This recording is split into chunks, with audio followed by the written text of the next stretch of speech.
on Let's Wrap. I knew about hemophilia, but I didn't think I would have a son with hemophilia. I know my mom's patients love her because she goes that extra mile. Having the bleeding disorder has taught me to be more independent versus being dependent. Like, I'm able to go through a lot of other situations and look at them differently than a lot of other people because of my bleeding disorder. Keatris Clark and her son Shawn know hemophilia. Keatris grew up with brothers challenged by the disease. It was the strength and advice of her mother that helped her with her own son's diagnosis. Today, the mother and son talk about Keatris's role at HPC, her positive outlook, and how hemophilia has shaped Shawn's future plans. Today on Let's Wrap, we are talking with Keatris Clark, Regional Hemophilia Specialist, and her son, Shawn Kennan. Thank you so much for joining us on Let's Wrap today. You're more than welcome. Glad to be here. Shawn, thanks for joining us. You're welcome. Keatris, I want to start with you. I know you've done a lot of work directly with patients with HPC. Your current title is Regional Hemophilia Specialist. Tell me a little bit about the work you do, how long you've been with HPC. Okay. I've actually been with HPC 7 years, and I started off as a community advocate, basically advocating for my patients. Whatever the need is for that patient, we find resources, making sure that the patient has all of the necessary resources that are available here in the state, and making sure that they are able to live a quality of life, a better quality of life, by educating them, giving them the tools that they need to be educated to live the best quality of life. In your 7 years in interacting with all of the various people who are dealing with bleeding disorders, is there one thing that's maybe surprised you that you didn't expect when you started the job 7 years ago? Well, the only thing that really has surprised me is sometimes when you're dealing with patients, the lack of concern when it comes to certain caregivers. That's basically it, the lack of concern, because you're going out day by day trying to get them the help that they need, or finding resources. And sometimes when you're going into the doctor's offices, you really don't get a lot of assistance. So that's what I found to be hard for a lot of families. And I know HPC's wraparound care model is so special in what they do. Can you talk a little bit about that? Because just, exactly what you're talking about, there's needs beyond maybe just the factor or there's needs from one thing to another. And a lot of families have, various struggles, and you guys can help them with really everything. Right. So basically outside of infusion, so HPC is a specialty infusion company, and we take care of patients that have hemophilia or bleeding disorder. So we're going into the homes and we're finding, we have our nurses that are trying to infuse those patients, but sometimes those patients may need resources like their light bill paid. They may need furniture. They may need beds. So we find those resources, or they may need counseling services, or they may need assistance with a letter of medical necessity to get to that doctor's office. They may need transportation. We provide the transportation, or either give them the tools to find the transportation. I want to bring Shawn into the conversation here.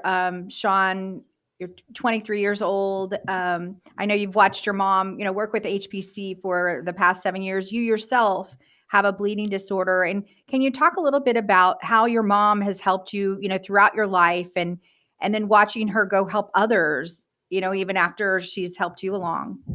Really, she does everything. So whatever she does for me, I know she's doing for her patients. And I know I know my mom's patients love her because she goes that extra mile. And she really does go for her patients. Growing up, can you talk a little bit about, your experience living with a bleeding disorder, and, how it's shaped you and the person that you are today? It's made me a lot stronger than a lot of my friends, I can say.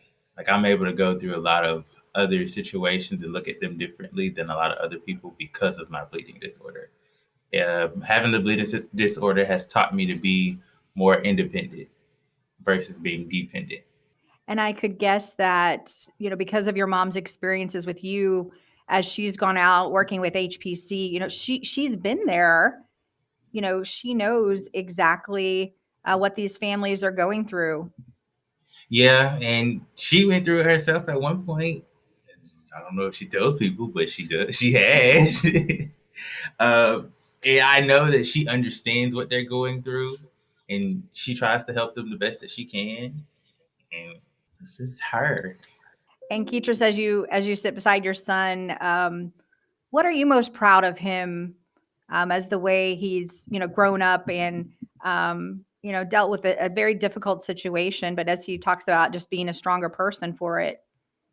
I'm very proud that he does not allow it to hinder him, because you see so many people that I see on a day to day basis, and they allow the bleeding disorder to hinder them. It basically cripples them, and they're not able to work or do anything else. But he allows this to push.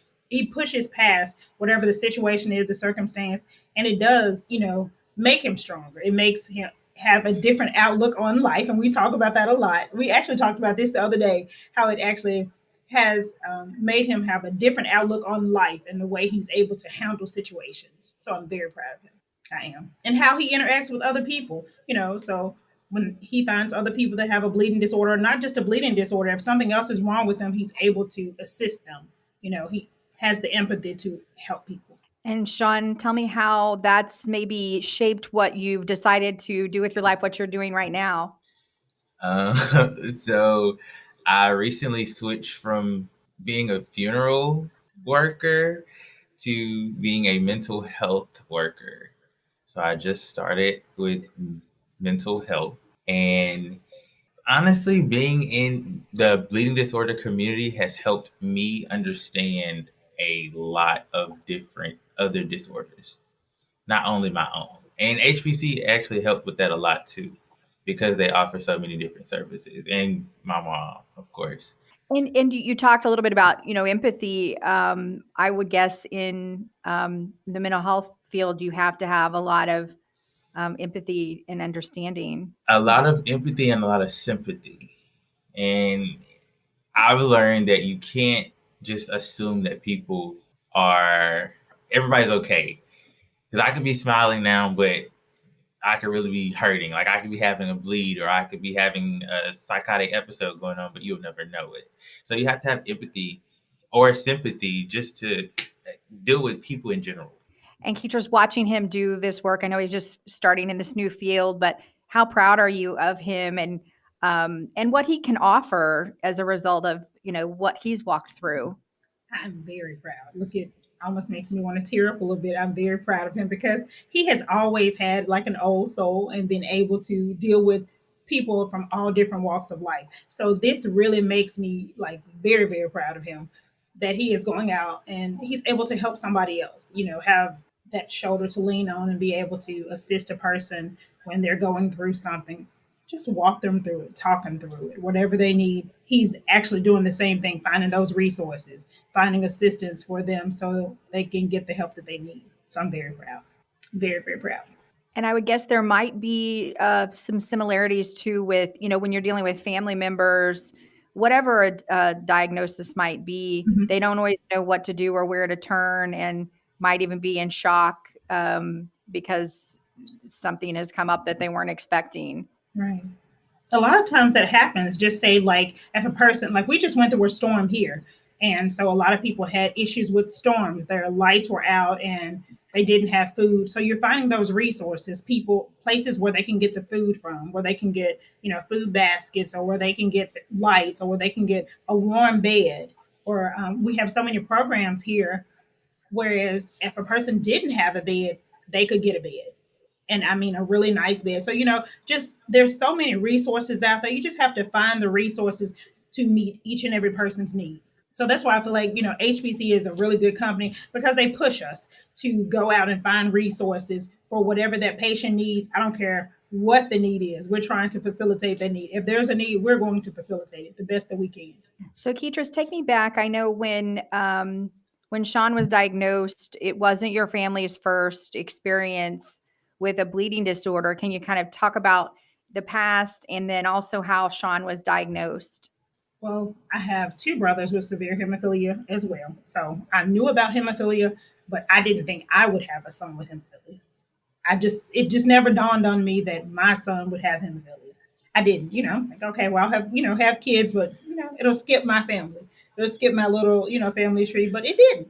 So we were fortunate enough that we had it. Look, we're going to say fortunate because in the beginning, we did not feel that way. In the beginning, he was not diagnosed at birth. When he first was diagnosed, we had a lot of complications, but they still did not realize that he had hemophilia until a little later. We were home and we had this floor model television. John was 9 months and he was trying to crawl, stand up, and was just beginning to stand. So he stood up to kind of push his hand up on the television. As soon as he pushed his hand on it, he slipped. And when he slipped, he fell. So he had a big, big, big goose egg from here all over his nose. So he still has the mark, and that's what people ask him, is that his birthmark? So it went from his head all the way from his nose all over his eye. So we took him to Le Bonheur, and they immediately called Child Protective Services in there on me for my son. So that's how we got the ball running, or rolling, I should say. I had to call my mom so she can come down and kind of assist me, because in the beginning they just kept saying, tell me what happened, let me know what happened, let me know, let me take him into the other room. So I wouldn't let him go. He was screaming and hollering, and I'm holding on to him because I wouldn't let him go. I want to know what's wrong with my son to make sure he doesn't have a head bleed. And he was just screaming, and I was trying to keep him awake. And so I had to call my mom so she can come down and assist me and kind of give them a little more detailed information about hemophilia. So that's what helped me. And when she came down, they allowed the police to leave and things got settled. So that's how we started that situation. And then we also went from there, they sent us over to St. Jude, and we went to St. Jude. And that's when we started getting all the assistance, finding out, hey, he has a bleeding disorder. This is what you have to do, from step one. You're going to come in and he's going to get tested. And I was like, oh my God, this is so overwhelming. What do I do? Even though I had, my mom and I had family members, but now that I have to deal with it, I'm overwhelmed because it's me dealing with it. I know my mom has done it and I've watched her for years and years, but just the fact that me actually having to do this myself, it was very overwhelming. So at St. Jude, they sent me to a counselor, and the counselor kind of talked to me and just let me know step by step that there would be somebody there to help me.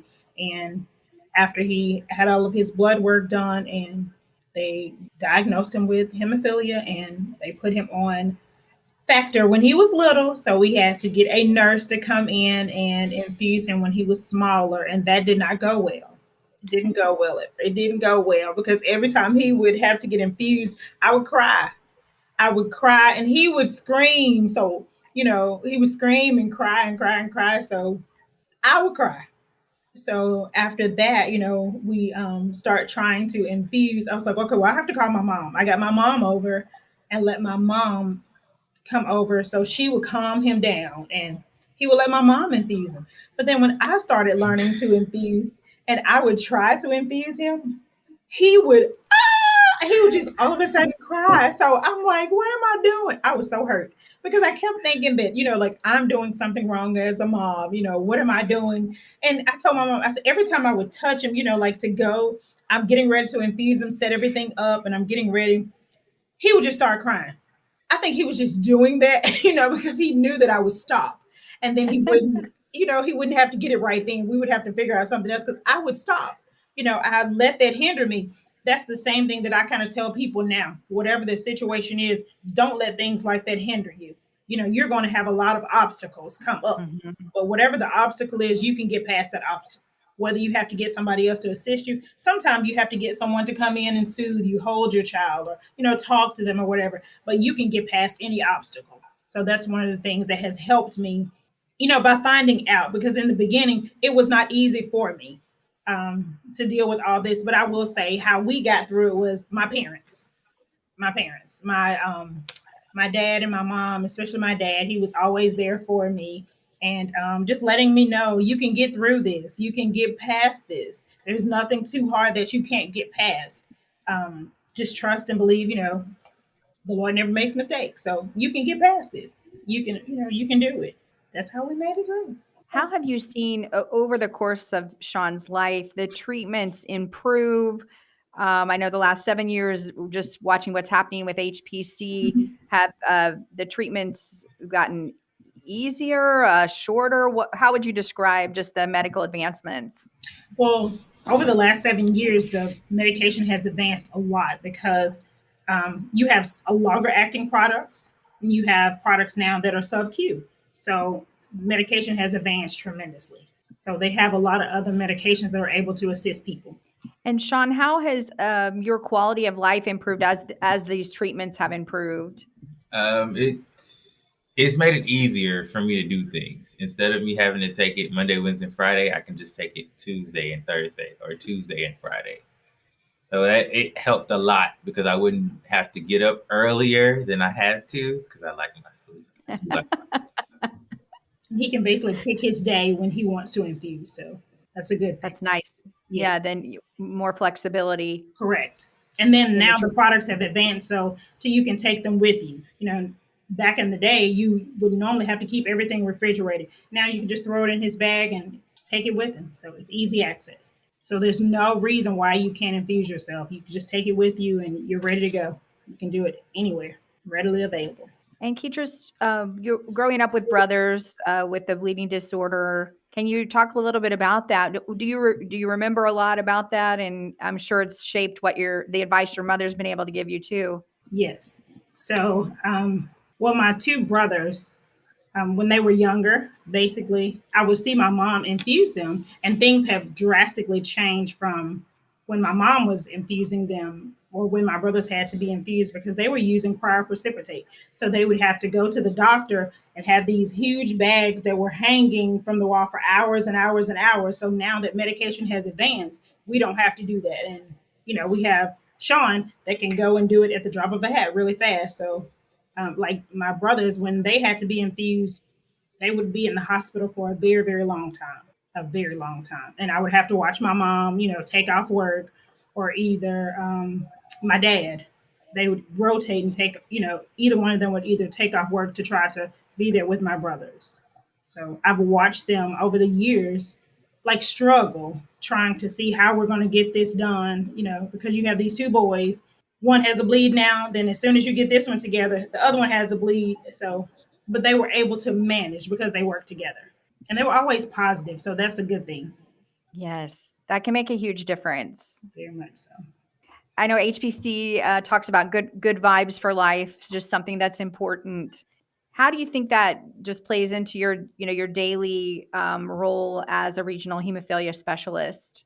It plays a very big role because you're always thinking about having positive energy wherever you go. So every day that I wake up, I try my best to get up, do my affirmations, and get ready to face whatever I have to face.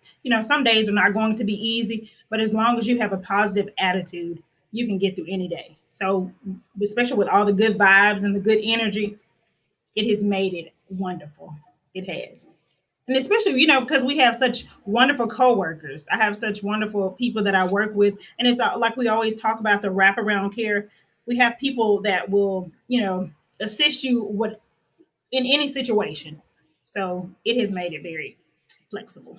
And Shawn, having a mom with such a positive outlook, how has that helped you? It's at first it used to make me mad. Well, It why is used to that? make me mad because she would always try to take any situation and turn it positive, and I didn't want it to be positive. So if I'm mad, I want her to be mad. Get on the same level as me. That was my philosophy for a long time.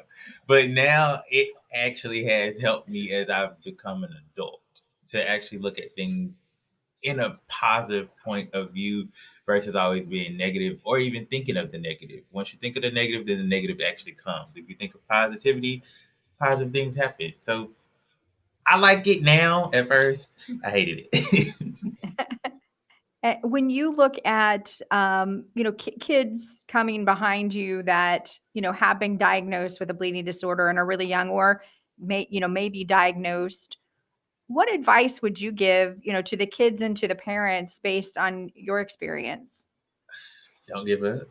Honestly, just don't give up because it gets hard. You don't want to take your shots. You don't want to take your factor. I don't want to take my factor sometimes, and I just say don't give up. Honestly, just keep pushing. It's gonna get better, but it just takes time. It's something you get used to.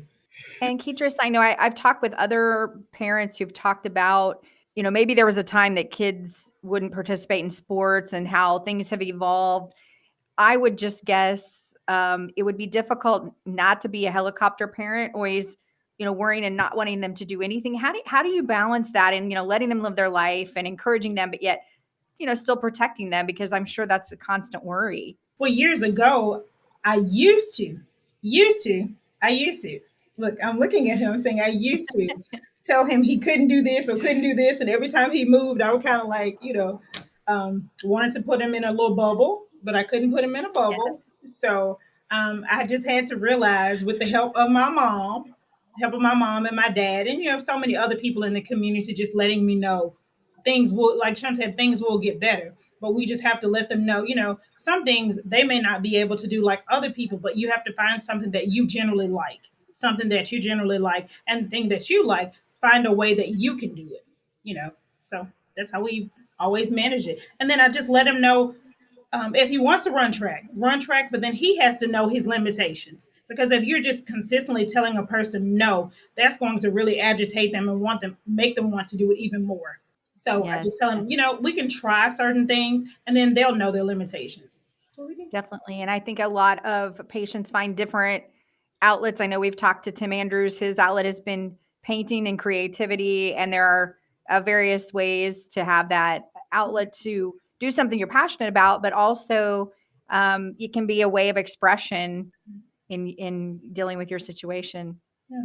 A lot of times we would always tell him if he was having a bleed to, he put his headphones on, he would listen to music, because you kind of zone out. And he still does that to this day. You listen to music or looking at, you're playing your game or I'm watching television. It's just your time for you to get in the bed or you to prop up. And this is all about you. So we just have to find ways to show him it's just all about him. You can take time out. If you're having a bleed, just take a few minutes. If you have to wrap ice around it, do what you need to do just so you can get better. But don't allow things to make you bitter, but better.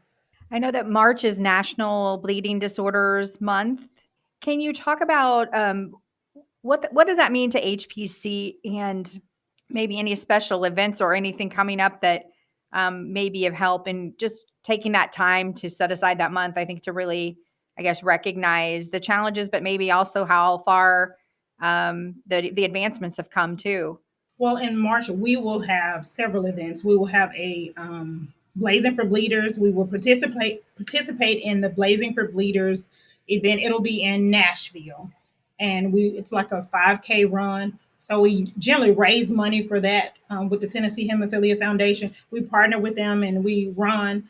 We're running for some people that can't run. So we'll walk. If you can't run, you walk. You walk a couple of miles for them. So we're doing that. We're just doing a couple of different events just to show people that we're we're supporting hemophilia. We're supporting bleeding disorder awareness. We're also going to the day on the Capitol Hill just to talk to our senators and state and local representatives, letting them know the issues we may be having with insurance. If we're having issues with insurance, then we're going to let them know that on those days, the 13th through the 15th of March. And I would imagine there are things always evolving, whether it's like you said, the policy or the latest medical advancements, and trying to keep up with all that could be a challenge, whether an employee or a parent, healthcare worker.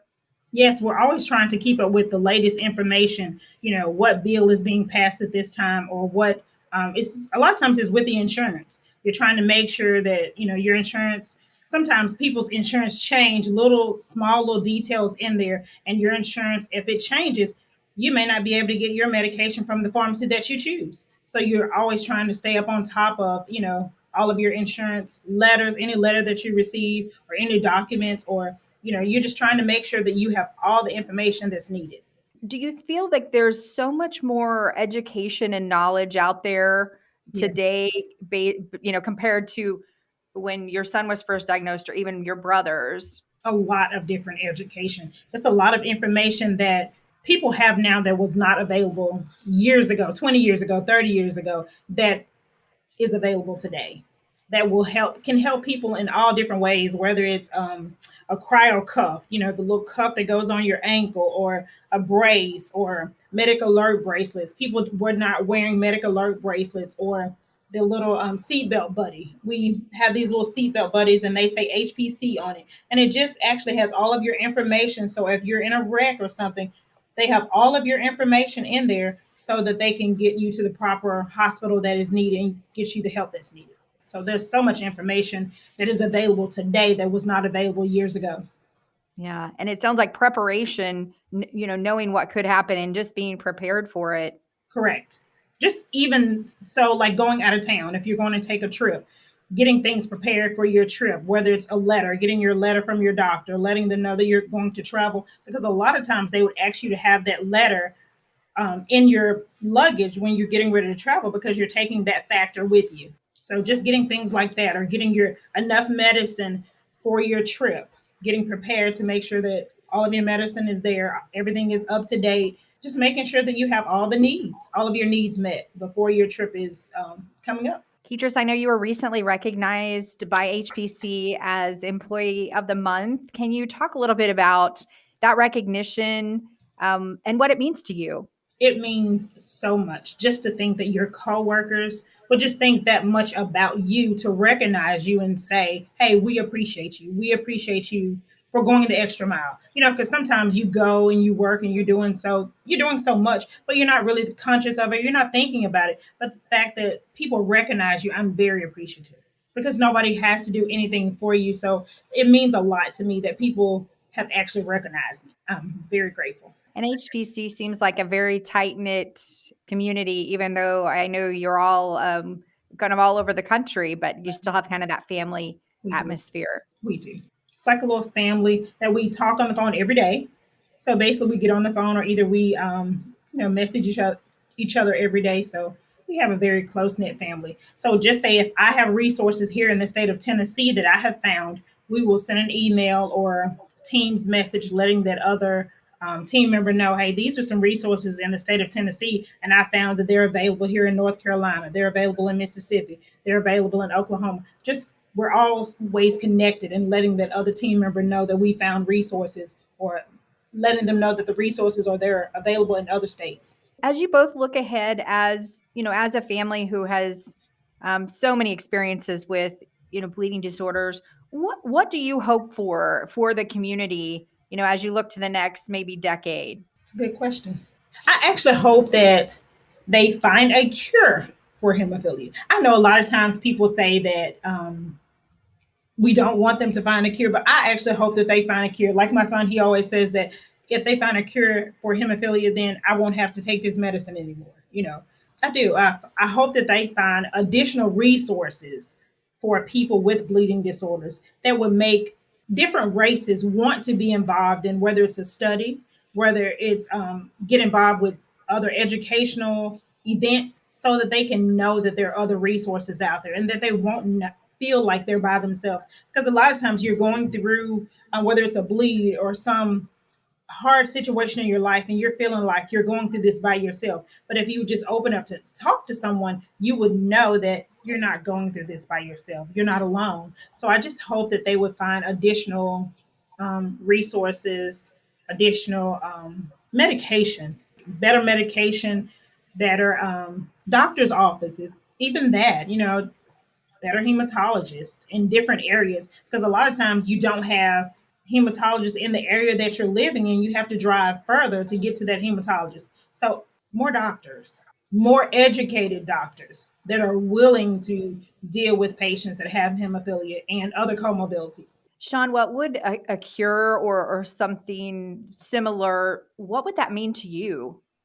I don't have to infuse anymore. That is what that means to me. It actually, it would, I don't, I kind of, now that's a part of me. So it's kind of like I don't want it to go away anymore. But at the same time, it's like, okay, I get tired of sticking myself. Even a cure would be fine, but I say another way to, I guess, administer the drug to yourself, whether it Yes. be, I guess, a different type of shot device. I don't. It's just a different way to do it. But I feel like that if a cure was here and it was available to those who needed it or those who felt like that the disorder was hindering them in a way, I feel like it would be awesome. That way people wouldn't have to, I guess, struggle if they feel like that's a hindrance towards them. Definitely a life changer. And the other way, just as it changed your life initially. Yeah.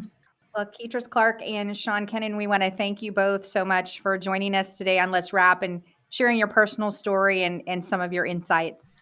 Thank you so much for having us. This has been awesome. So thank you. Thanks for having me. Thanks. This was great. So thank you. Thank you. You've been listening to HPC's Let's Wrap, a podcast by HPC Specialty Infusion for patients and providers.